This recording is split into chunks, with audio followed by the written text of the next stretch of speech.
Pemerintah Desa Padajaya, Kecamatan Jampang Kulon, Kabupaten Sukabumi menggelar musyawarah desa khusus pembentukan Koperasi Desa Merah Putih. Kegiatan tersebut dihadiri langsung oleh seluruh perangkat desa, BPD, tokoh masyarakat, kelompok tani, pelaku UMKM, serta perwakilan pemuda.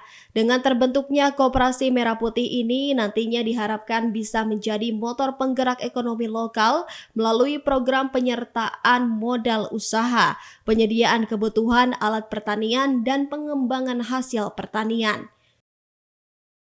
Lembaga desa mengharapkan koperasi ini berjalan sesuai dengan juknis yang ditetapkan oleh pemerintah untuk kesejahteraan masyarakat Desa Padajaya dan menopang seluruh kehidupan terutama sendi-sendi ekonomi yang bisa bergerak dengan lancar di Desa Jaya, jangan dimonopoli oleh pengusaha luar Desa Padajaya.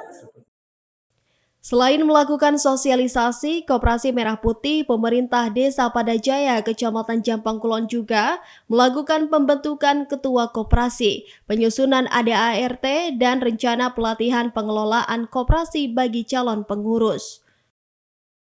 Dengan pembentukan Koperasi Desa Merah Putih ini, khususnya di wilayah Kecamatan Jampang Kulon, ingin menghasilkan putra terbaik dan untuk mengisi urusan di Koperasi Desa Merah Putih. Tentunya kami berharap ingin putra terbaik nanti yang akan melaksanakan dan menjalankan koperasi itu sendiri. Dengan terbentuknya jajaran kepengurusan Koperasi Desa Merah Putih yang direncanakan mulai beroperasi tahun ini, diharapkan seluruh koperasi desa yang ada di wilayah Jampang Kulon dapat menjadi tonggak baru kemandirian ekonomi masyarakat yang ada di wilayah pedesaan. Dari Kecamatan Jampang Kulon, Kabupaten Sukabumi, Indra Sopyan, Tim Liputan MGS TV melaporkan.